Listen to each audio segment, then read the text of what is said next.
Hey crew, this is Dr. Mike with the Active Oakland podcast, and today we're going to be chatting with Jeff Bott. How you doing, Jeff? I'm doing well, Mike. Thanks for having me today. I'm excited. No, I'm happy to have you on, man. So depending on you guys are listening, we're all locked in during COVID-19, so Jeff and I are having to chat over Zoom, but we were just having an earlier discussion how we're all just hanging in there, kind of doing everything virtually now, so decided to set up a virtual podcast. So Jeff is a personal trainer and he's the co-owner of the Oakland Strength Factory. And he also has a rich background in martial arts. So we're excited to bring him on and see how him and his gym kind of combine the use of martial arts and strength training and offer both of those services. So Jeff, just so our audience kind of gets a little background info, what's your background with martial arts and fitness and how it kind of led to where you're at now? I'd love to field that. So yeah, I'm co-owner of Catch MMA, which is also within Oakland Strength Factory. Yeah. And so I got into martial arts when I was a kid. When I was younger, there wasn't like a plethora of different martial arts studios available. You kind of had your cookie cutter sort of like karate dojos. They didn't have Brazilian jiu-jitsu. They didn't have MMA. That wasn't a thing. Mm-hmm. So I originally got involved in like a traditional kind of Chinese karate, kempo, if you will. And that was based out of what I felt was the necessity to kind of take responsibility for my own personal safety, if you will. For whatever reason, I ended up getting in multiple sort of physical confrontational situations, like kind of early on as a young kid. Not your fault, right? I was like perplexed by it. I was like, man, nobody's coming to my rescue here. You know, I'm going to have to take some responsibility if I want to stop essentially getting pushed around, getting my ass kicked, what have you. So, you know, I started getting into martial arts. And so I started doing the more traditional, you know, karate type stuff and ultimately gravitated more towards the combat elements of it.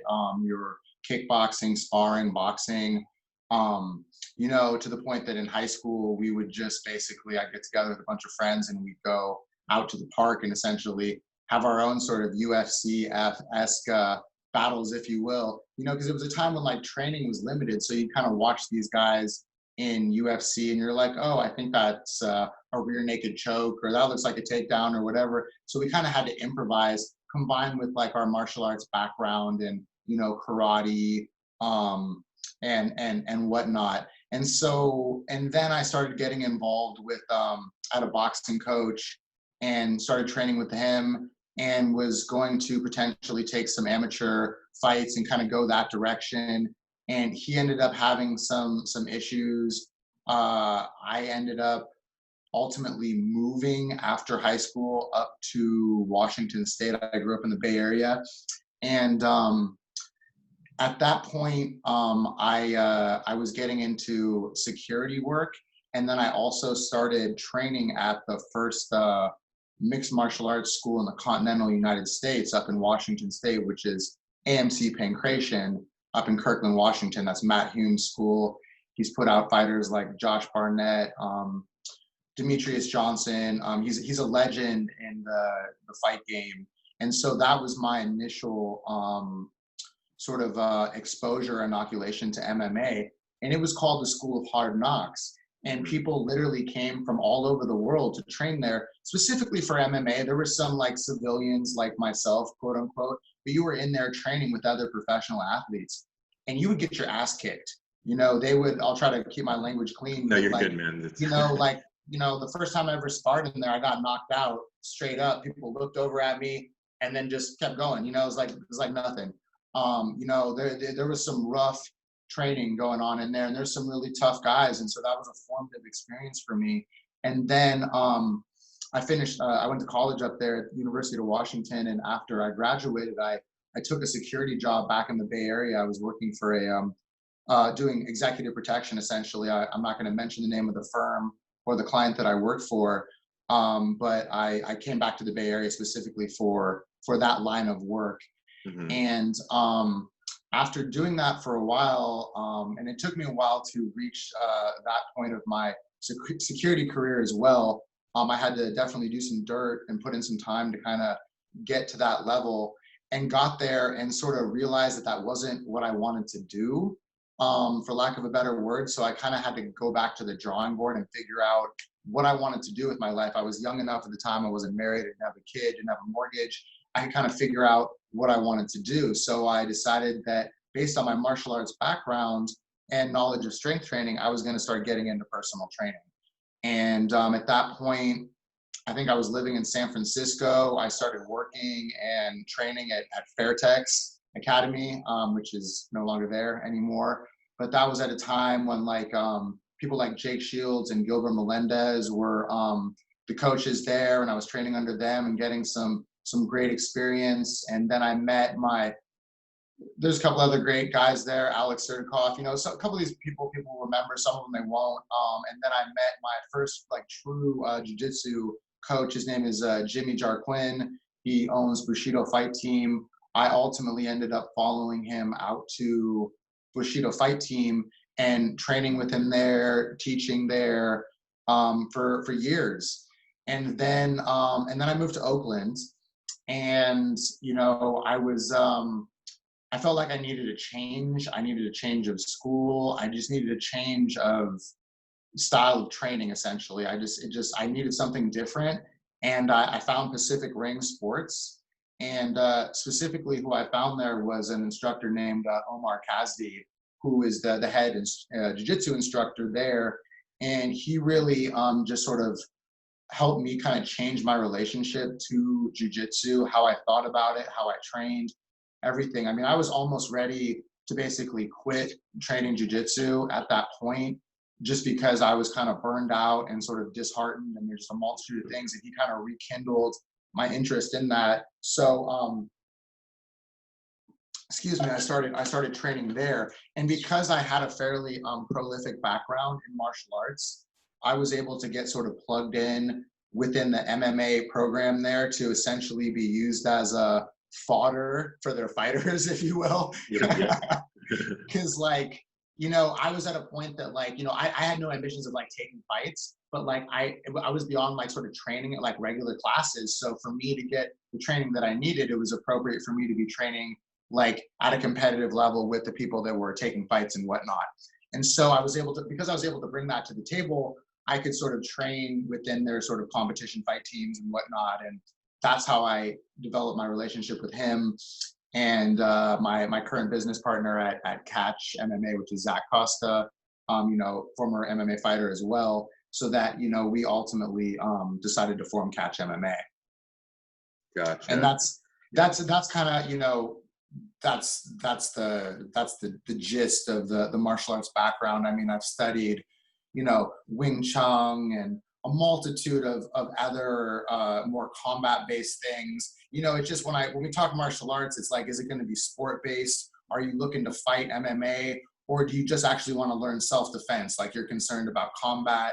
Because it's different. It's not apples to apples. So, I've studied both systems, but, within the confines of Catch MMA, it's designed to be sport, combat. We're not trying to necessarily teach you how to, poke anyone's eyes out or necessarily do any great bodily harm necessarily. So, I just, when I talk to people about fighting, I just want to delineate what they actually mean by that. It's are you trying to defend yourself, or do you want to be the next ultimate fighter? Because we get both all the time. We get people that are hey, I just want to feel comfortable when I'm walking to my car after getting off BART. And then we get these young kids in there that are yeah, I'm ready to go. We got kids that have already been kicked out of school, kicked out of the military, foaming at the mouth, just ready to go. And it's how do you harness that energy in a safe, constructive way? It's definitely a multifaceted sort of dynamic thing that we get exposed to over there in regards to the different types of people that come in, and how we can potentially be of service to them and mold them into ultimately better people. We're not trying to make animals. We're not trying to make vicious people. We're trying to make better human beings. Totally, yeah. And how that for you was in a transformative thing, when you got involved into martial arts. And I think what's cool about martial arts, and it's not always the case, but can be for other forms of fitness, there's oftentimes a philosophy kind of tied to it as well. I don't know about you, but when you were doing your background in all those martial arts, did you kind of get ingrained in a philosophy that you like to kind of teach to your clients? And you know, it isn't like this, like, oh, we're trying to be badasses, kick people's asses, but there's like something that's more internal about it or transformative that you do go through that martial arts process. 100%. I think that's a really interesting point to touch on because, like I alluded to before, I came up in an era when there was like, you know, dojos and you'd go to karate class and you'd bow on the mat and there was like a etiquette and it wasn't like a broy macho sort of thing that's started to kind of permeate the MMA jiu-jitsu culture a little bit. Mm-hmm. So I definitely was raised with like a creed or a philosophy in mind by some formative teachers of mine that I still subscribe to today. Any warrior, you know, former martial arts teachers, my grandfather that was a soldier, you know, all those things factor into like my mindset and my philosophy regarding martial arts training. And it's really all about being the best version of yourself, learning to essentially be uncomfortable, being comfortable with being uncomfortable. So voluntarily putting yourself in uncomfortable situations, is that sparring? Is that doing jujitsu? Is that strength training? Whatever it is, you know, so many people spend so much time avoiding those types of situations versus leaning into them. I feel like that's the real benefit with that practice, is ultimately becoming comfortable with being uncomfortable, because then outside the gym, outside the mat, when when you're faced with real challenges and real adversity, it's much easier to navigate those situations in a skillful capacity versus being reactive or making the wrong decision. You know, once you're used to somebody smashing you in jiu-jitsu or, you know, banging on you in MMA or kickboxing, whatever you're faced with, whether it's at work or interpersonal relationships, somebody cutting you off in traffic, it seems inconsequential by comparison. You know, it just makes it so much easier. So to me, that's the real benefit in the practice, and that's what I try to have people stay cognizant of. And it's hard because it can be a competitive practice, and so people are, you know, especially like jiu-jitsu, it's super competitive, but ultimately you're competing against yourself. There's so many variables just within your own training, within the confines of your own training, versus what happened last week versus what's going to go on next week. And then you're trying to pair that off somebody else that's maybe 10 years younger than you, or maybe working less than you, or doesn't have, you know, so trying to remind people that it's about their practice and what it means to them, versus some of the other things that I think people can struggle with, or other pitfalls that people will kind of grapple with regarding that. Yeah, no, I love that. I think I've always respected that about like the martial arts. And I've seen it with like people, like, for example, that get into like strength training, how that can kind of transform, but you see that as well with martial arts, like that confidence you were talking about. I think people, when they tend to know how to fight and defend themselves, they're actually less likely to do something that's more irrational or do something that's more out of like reaction than like, okay, I know I have control of the situation. And it tends to be a safer situation actually when somebody is trained how to fight. 100%. I think there's two components to that.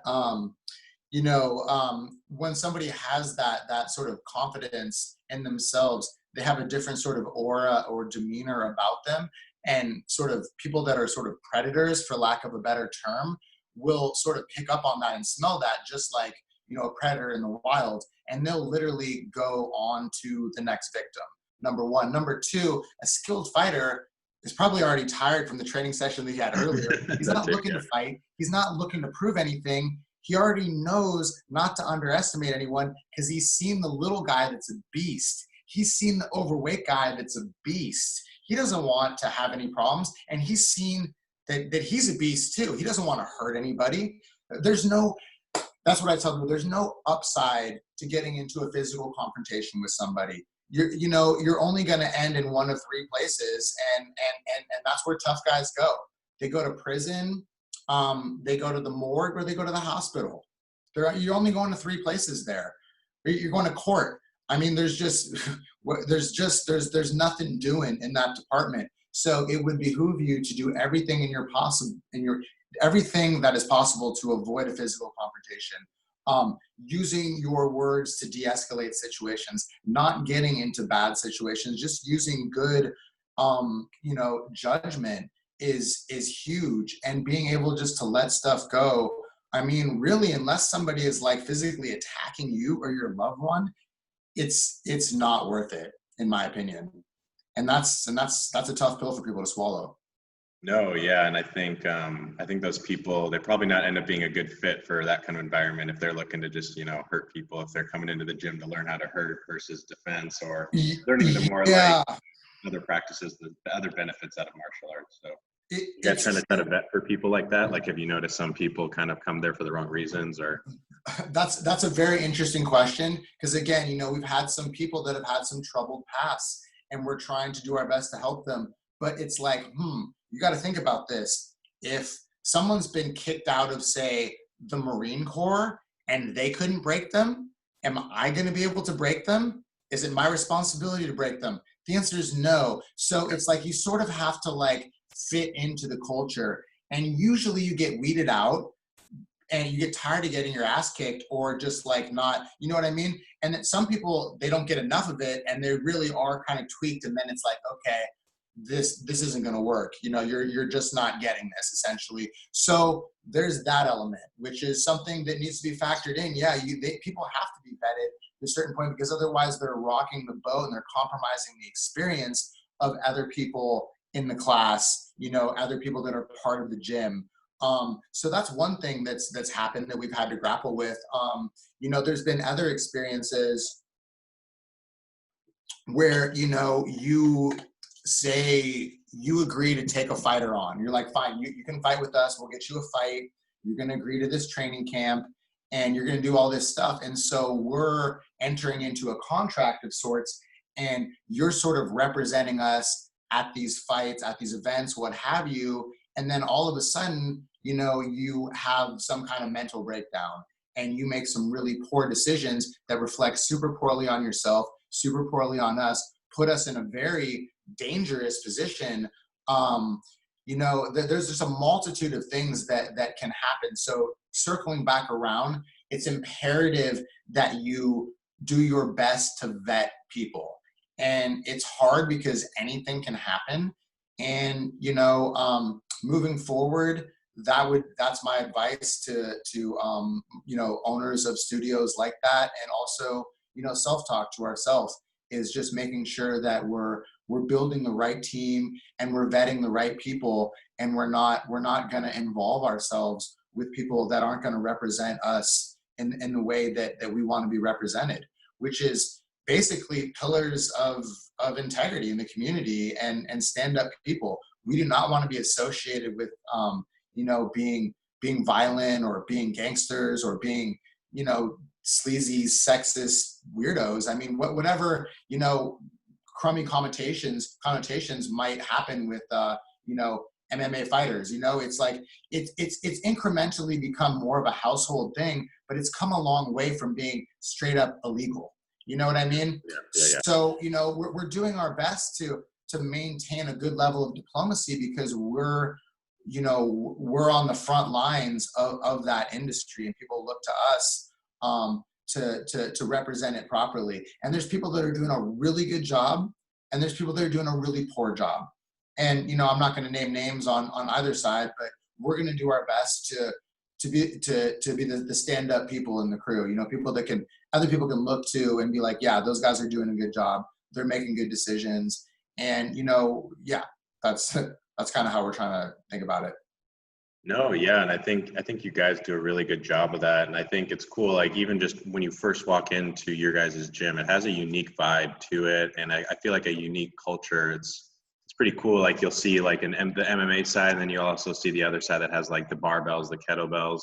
It's kind of looks like this scene that you'd look out of like a Rocky movie, where it's like he does his weight training and strength training, and then also the fighting with it. So what's kind of like the culture that, because it is feel like a unique experience when you go into Oakland Strength Factory. So what's the culture you guys are trying to build there?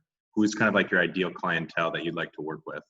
Well, it sort of evolved into like more of like a hybrid organization. Originally, it was pure strength training. And then what happened was we rented space to a friend, colleague of mine. Jonah owns a 5'10" judo in San Leandro, but he rented space for me and sort of almost incubated that, and then moved out of that space. And then we were left with the mat that, my crew and I were already using anyway for jiu-jitsu, MMA training. So we're like, hey man, why don't we just keep this going and just kind of start our own thing here, essentially. And, we fix up the mat out of the cage and whatnot. But, as far as the vibe that we're going for, it's designed to be relatively a one-stop shop, in that if you need a strength training place, we got that. If you want to do martial arts, we got that too. We're set up for some, cardiovascular, cardiorespiratory training with different pieces that we have in there. Plenty of stuff to do, flexibility, mobility work, so that you don't have to be bouncing around all over the place to go to different, gyms to get it all in potentially.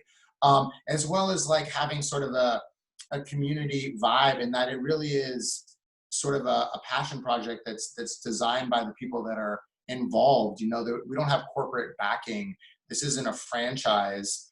This is a labor of love, and there's a lot of sweat equity in that place, and it's only come together because of a byproduct of the hard work of everyone that's been involved.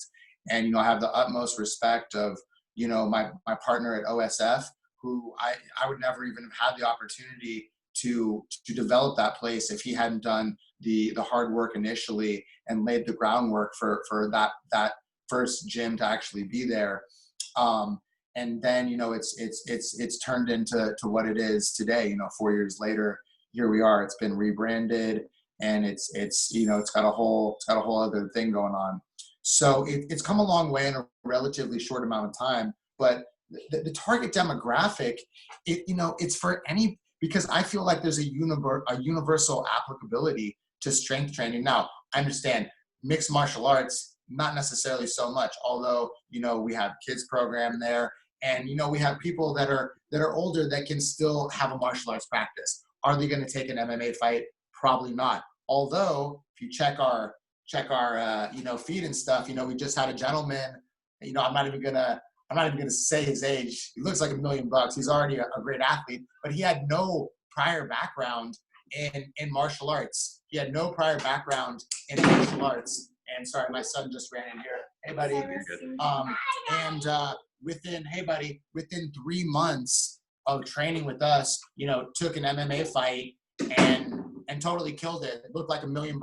Followed the plan, stuck with the training. I mean, it was great. But that's not the norm. The average person just wants to come in there and learn how to do exercises that are going to allow them to feel better. And if they're really overly fixated on the aesthetic components of the potential gains from strength training, that's fine. But I feel like that's sort of a limited view of what the practice is for you, and will, I think, ultimately potentially create some pitfalls, versus like really being honest with yourself. And why do you want to have a practice? Is it to get ripped for summer, or to look good in that bikini? Or is it because you actually want to feel better, so that your back doesn't hurt when you play with your kid, or that you can go play tennis without your shoulder hurting, you can go hike with your dog, or whatever the story is? That's really what it's all about. And then how do you feel after your training? How does it enhance your interpersonal relationships? We're not hoping that people are coming in the gym, 6-7 days a week, 3 or 4 hours a day. It's like, yeah, we got guys that are doing that, but that's extreme. Most people aren't doing that. And it's, if you want to do that, that's fine. But it's my approach, my philosophy. Although I can help people on the more competitive end, the more extreme end, it's more geared towards moderation.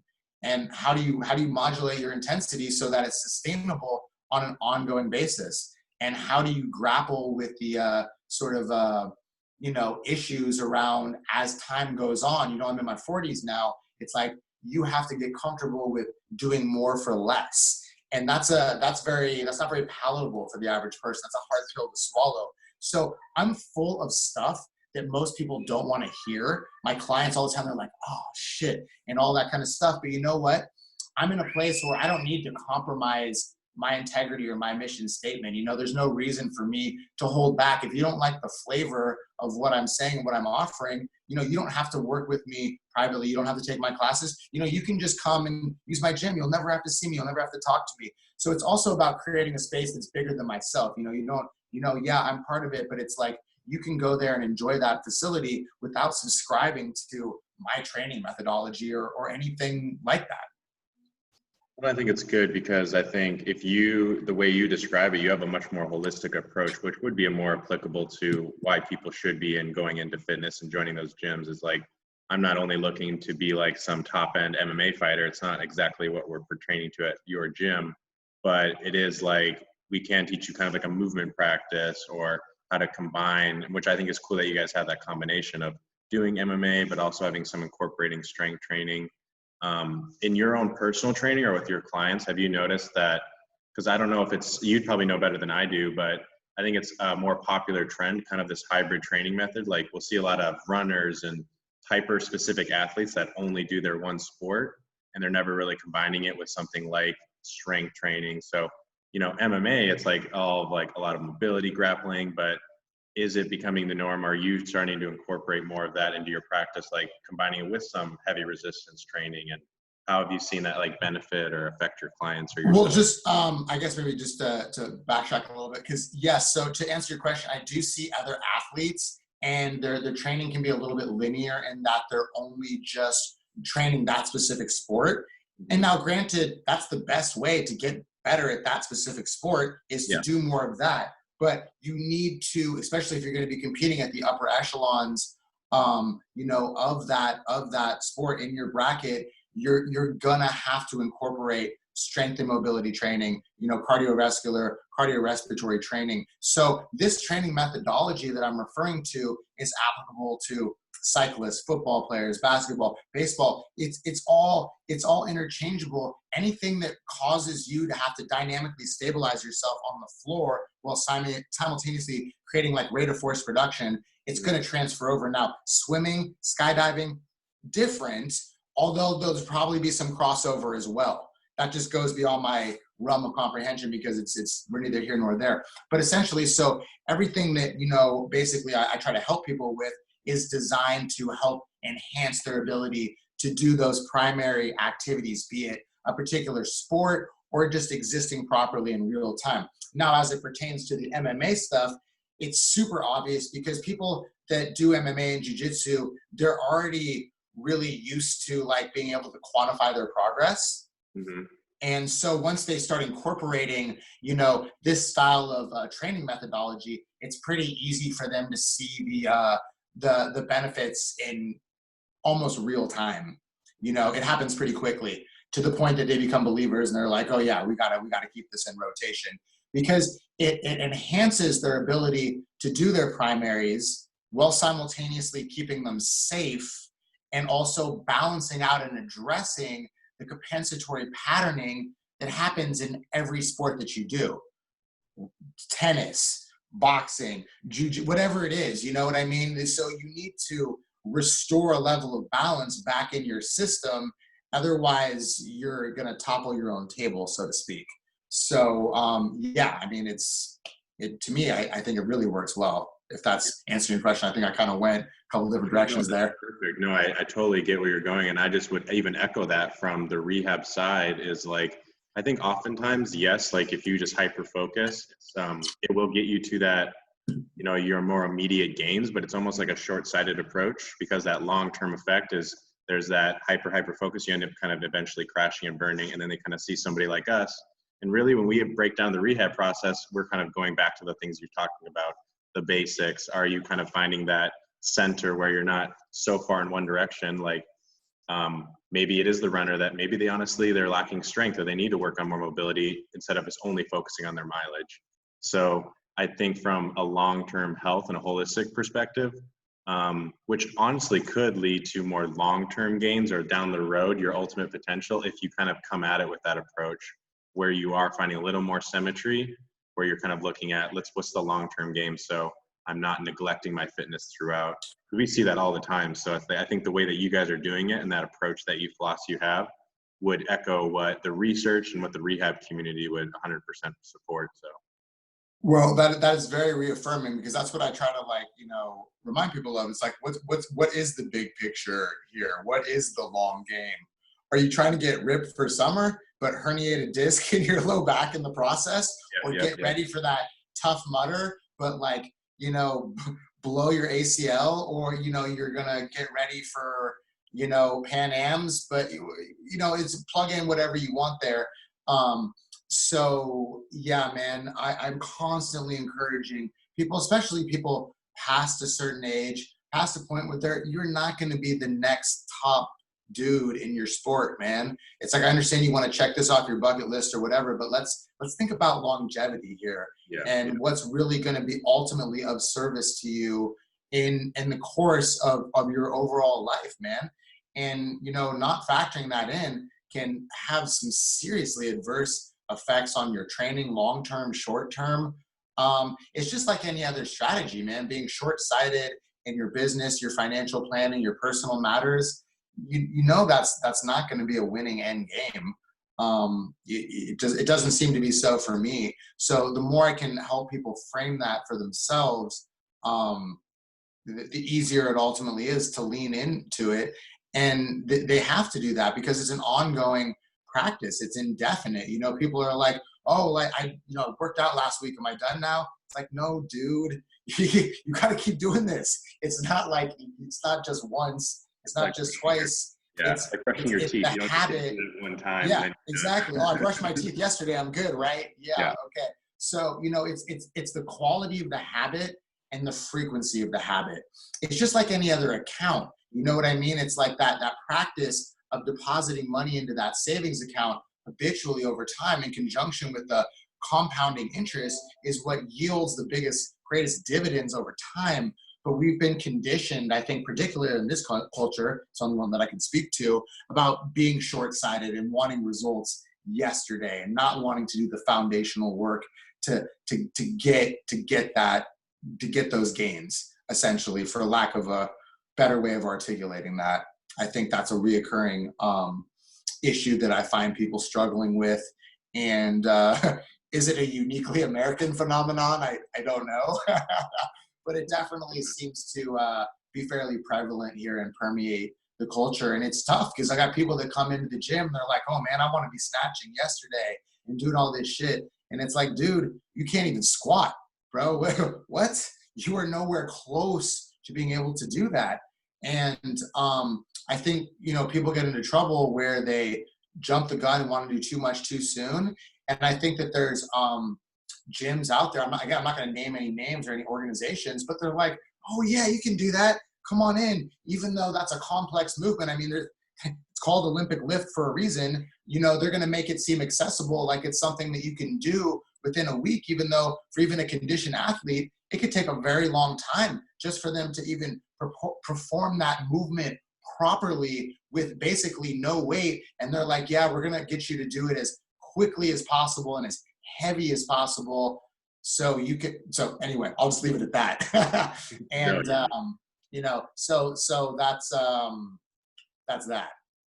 No, I appreciate that. And that's honestly why we're interested in reaching out to you guys, just because we know that, you know, it's a perspective that we vibe with and that we resonate with. And, you know, when we're looking at other coaches and like yourself in the community, it's like, those are the kind of people we want to associate with, because the last thing we want to do is us at Pro+Kinetix trying to rehab somebody and then send them off to somebody that's kind of like, all right, let's just get them back to getting. It's a great business model though, isn't it? Nice little revolve. I mean, technically it'd be good for business. Like, you guys could send them right back our way, but honestly, for the best outcome for people that, you know, we're looking to take care of.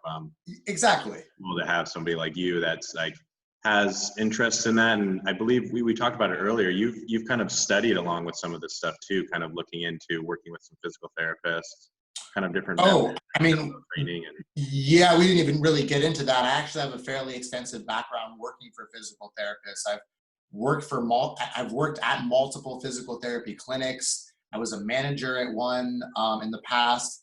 I have spent extensive time working as a PT aide and doing plenty of things that I was qualified for, plenty of things that I probably wasn't qualified for.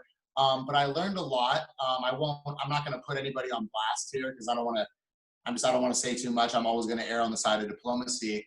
But I was in a position where I learned quite a bit and was able to do a lot where I probably maybe shouldn't have been able to otherwise, and was exposed to a plethora of different people with different conditions, and learned a lot about that. And then really had a transformative effect working with my former colleague. I guess I'd call him my colleague. I really sort of worked under him in Mill Valley. The gym is Iron Lion. His name is Leo Vasherstein. And some people know him, some people don't. He's an incredible athlete, incredible coach. And I really did learn a lot about just how to train myself, how to train other people. I guess a big thing for me was watching him and watching the ability, like his clients' abilities, people in, middle age or whatever, doing really impressive stuff. And I was like, wow, that's impressive versus other trainers that I've seen that are just trying to impress their clients with their own stuff. Mm-hmm. Not that maybe there weren't elements of him doing that. That's another thing. But it's like watching his clients move at a high level of proficiency and him refusing anything less than everything that they have and not taking no for an answer and not being afraid to rein them in and regress them to their core elements or square roots in service of building it up correctly, and not just acquiescing and making concessions in service of placating them or whatever. That was transformative for me.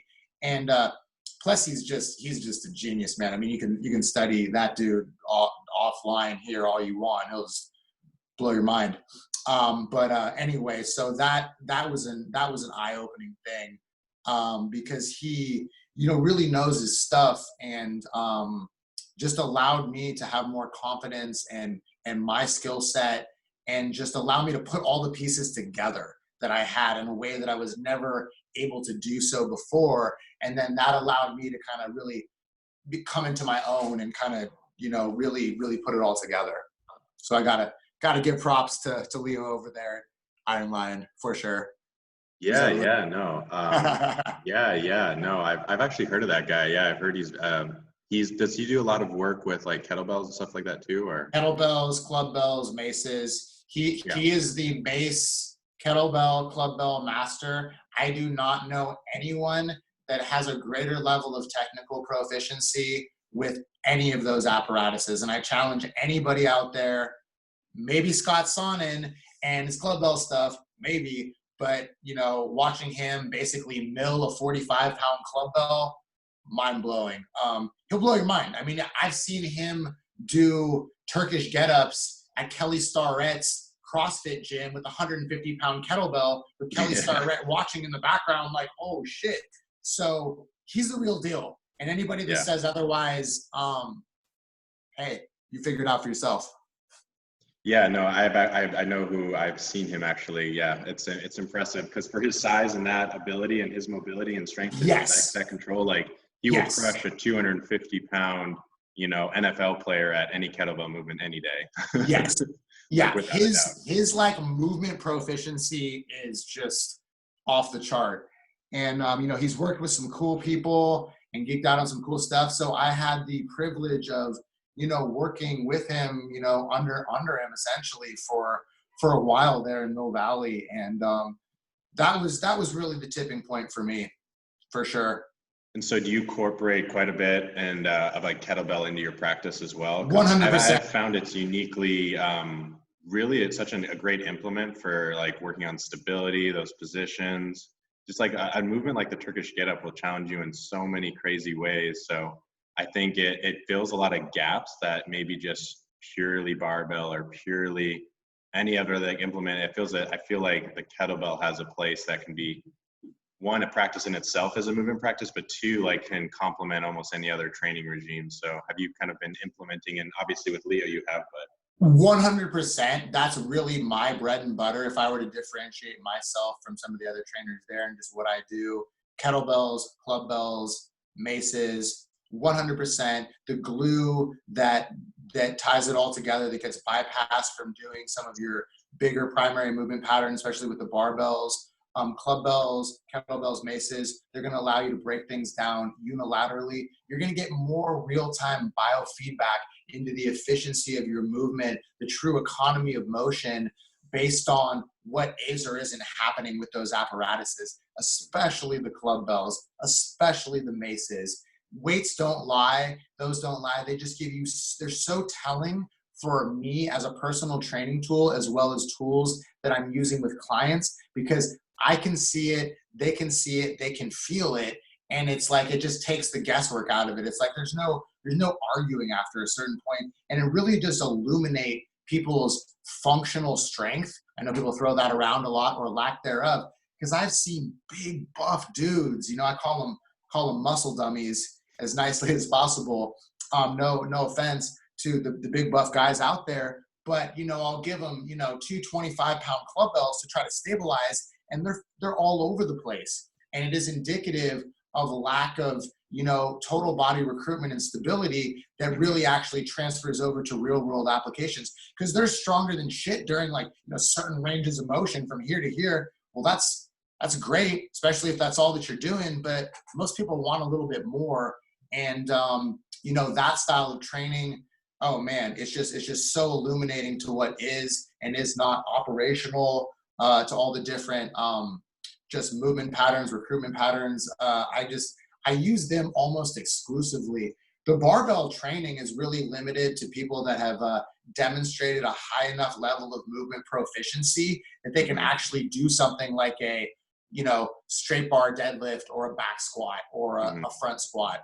You know, most people, in my opinion, are not quite there, and don't necessarily even need to be loading their frame up and quite that capacity, because there's too much compensatory shit going on, and they're ultimately digging themselves deeper into the holes that they're trying to get out of. So those are some of the tools and the training modalities that I do to rein people in, so that they can see it, they can feel it, and then they can decide how they want to scale their programming from there.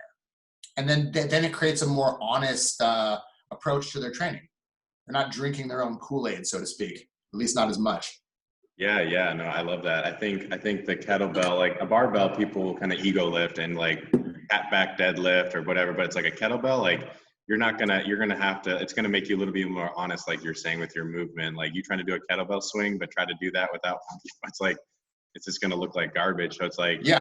And I think it allows you not to have to use so much weight, because there's that skill component to those different movements, but it teaches those movement patterns like really, really well in a way that's like, I think, easier to pick up on. And it's like, it's going to kind of force you to kind of, I think, get into those better positions. 100%. And it's also because it requires less technical proficiency than like Olympic lifting. Yeah. It's so much more accessible to the average person.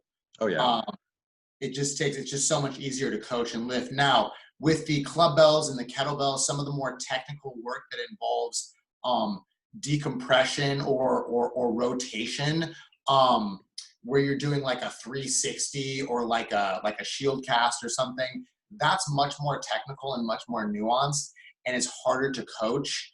But the benefits associated with actually learning how to be able to do that are worth the kind of effing around that it takes to get people to that point. So it's like I brought enough people kicking and screaming along the way and gotten them there, and they're like, oh, okay. But I've also lost people along the way, and they're just like, I'm doing this. I'm like, no, you're not. And they're just like, oh, well, F it.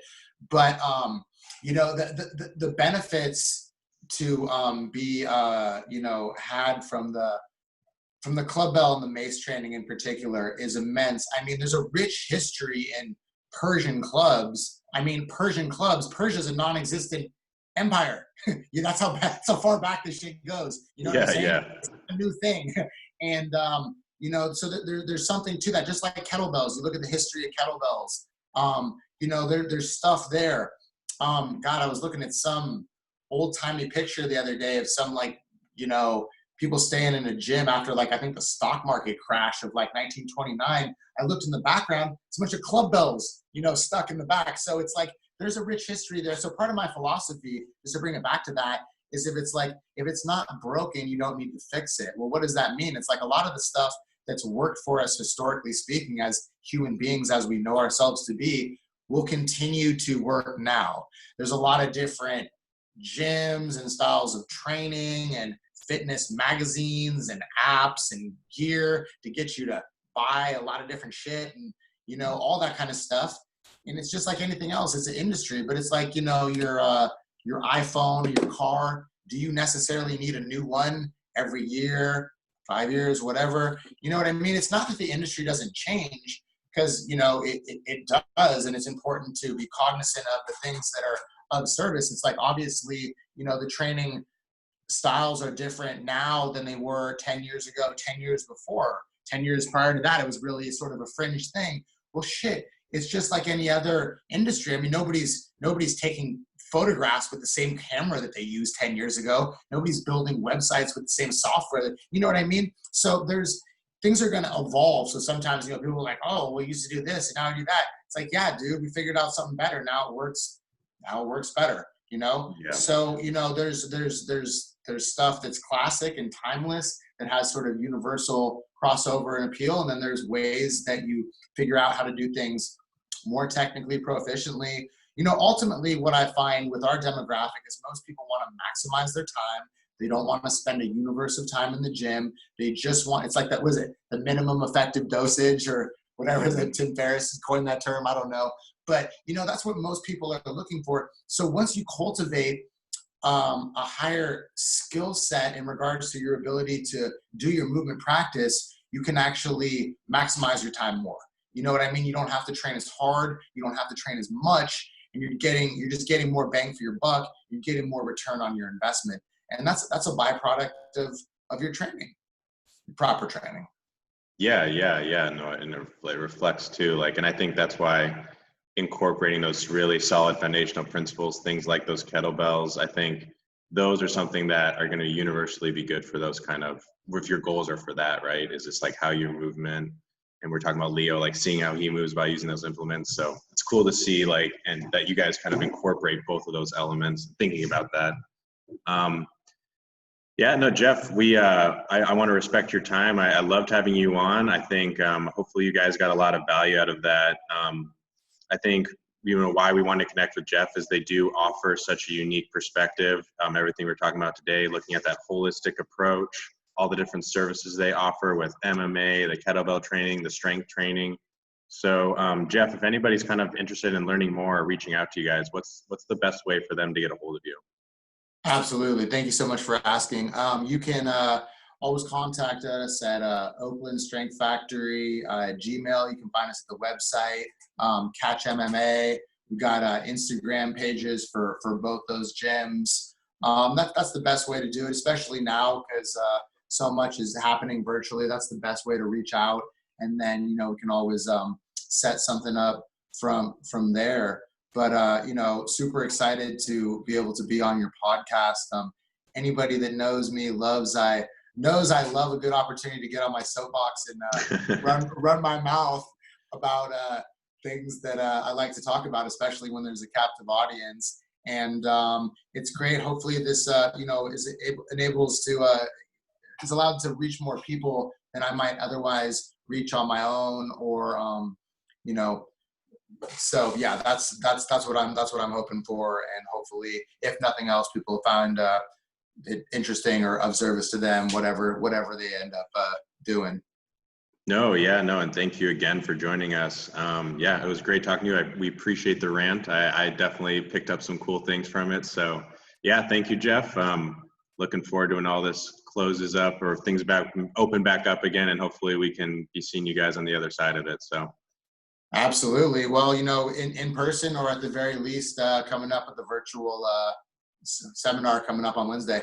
Yeah, we'll be doing that on Wednesday. So virtual squat workup. So I'm looking forward to that as well. Absolutely. All right. Thanks, Jeff. Thank you so much for your time.